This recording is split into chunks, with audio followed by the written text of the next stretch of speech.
Listen closely, O souls adrift on the turbulent currents of time, to a tale woven from the ethereal threads of myth, from the dawn when the sun still shyly kissed the Mesopotamian plains. This is the epic of Alulim, the first king of Eridu, to whom legend granted a reign spanning nearly 30,000 years, a duration long enough for eternal mountains to erode, rivers to change their course, and even the deepest memories to turn to golden dust.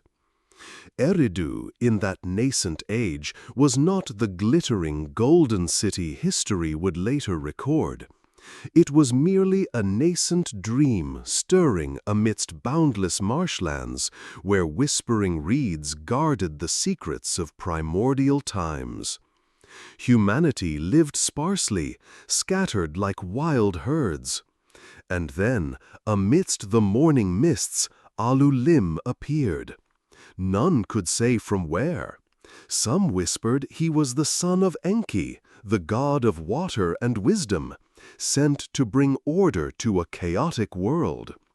Others believed he was simply the strongest, wisest man of that small tribe, the one who gathered the scattered people and laid the first sun-dried bricks. Alulim's early childhood unfolded amidst the scent of mud and the cries of river birds. He was not a divine child from the very beginning. Young Alulim was lean, his bright eyes gazing at all things with endless curiosity. He learned to read the signs of the Euphrates, understood the wind's howl through the reeds, and cherished every wild barley stalk that grew from the earth. From a young age, Alulim possessed a strange connection to water. He spent hours by the riverbank, observing small fish, the gentle ripples, and feeling the flow of life. It was from these moments that his wisdom gradually unfolded, deeper than any child his age. He often asked questions that even adults struggled to answer, like, "Why does the sun go to sleep every night?" Or, "Does the river know where it's going?" Upon reaching adulthood, Alulim did not choose the path of a mighty warrior, though his physique was superior. He chose to be a shepherd, a guide.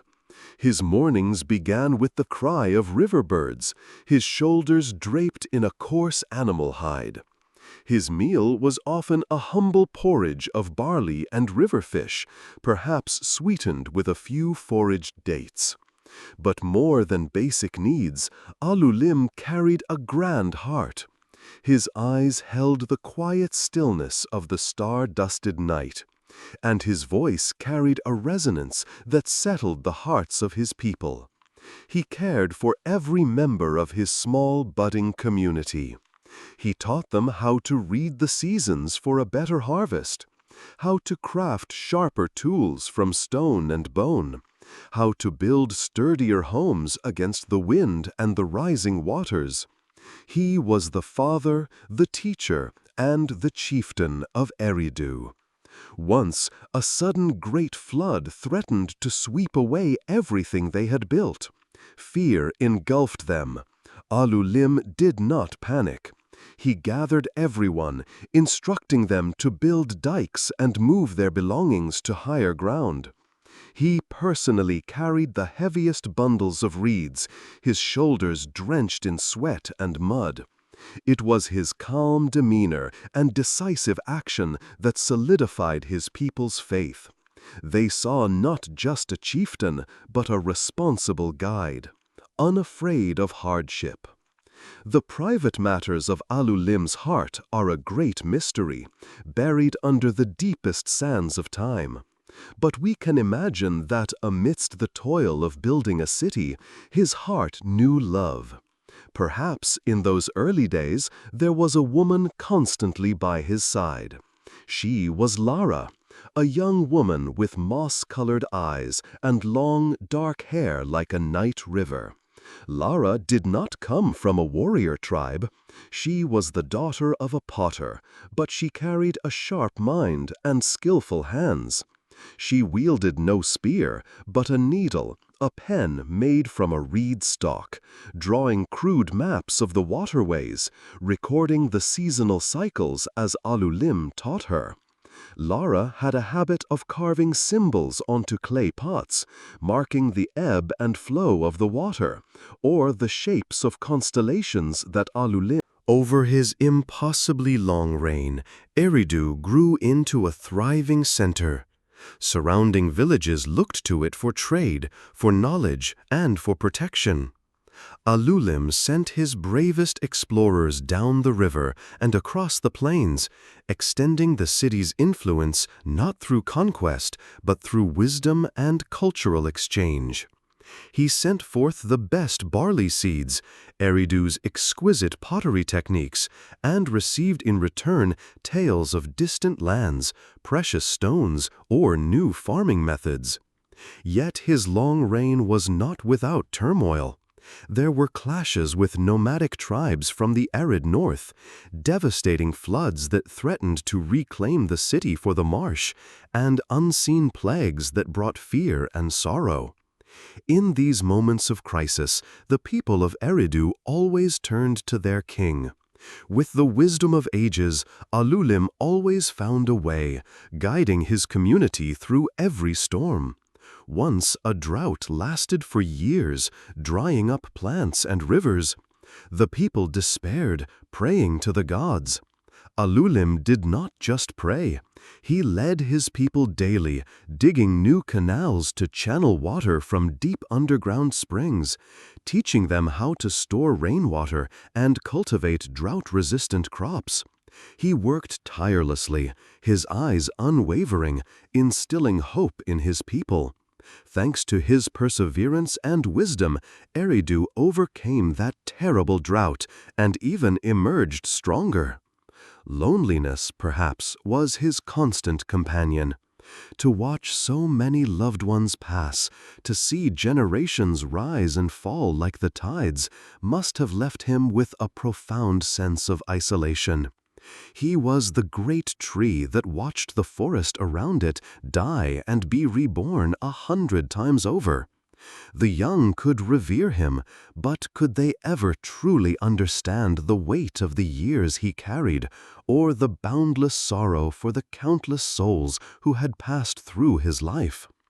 Alulim had a private habit known to few. Whenever someone he cherished passed away, a childhood friend, a devoted student, or a trustworthy chieftain, he would quietly go to the Euphrates riverbank in the dead of night, where Lara's small tomb lay. He would sit there, listening to the flowing water, and softly recount memories of the departed, of the joyful and sorrowful stories they had shared. No one saw him weep, but the whispering wind carried an infinite regret. Those were the invisible tears of an immortal king, hidden in the shadows and the sound of the water.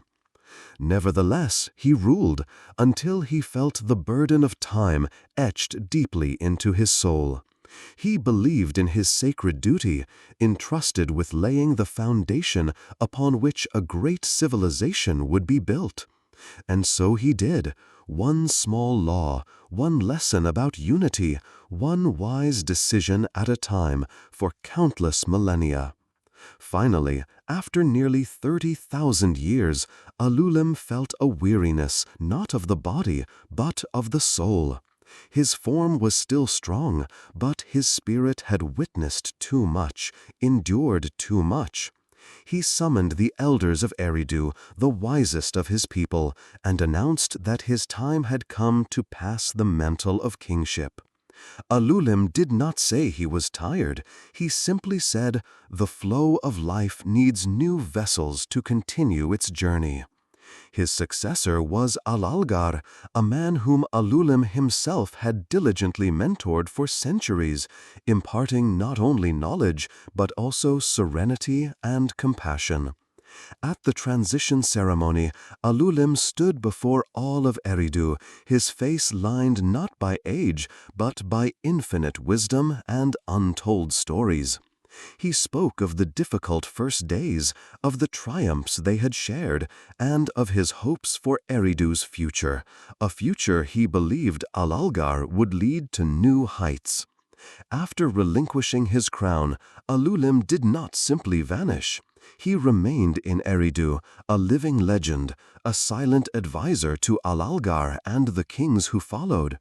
He would walk quietly through the city he had birthed, smiling as he saw taller temples, wider barley fields, bustling markets, and the clear laughter of children echoing in the streets he had first planned. He gazed upon new bas-reliefs carved into temple walls, stories of successive kings, and knew that his legacy continued. And then, one day, he was gone, as quietly as he had arrived. No one knows how he departed.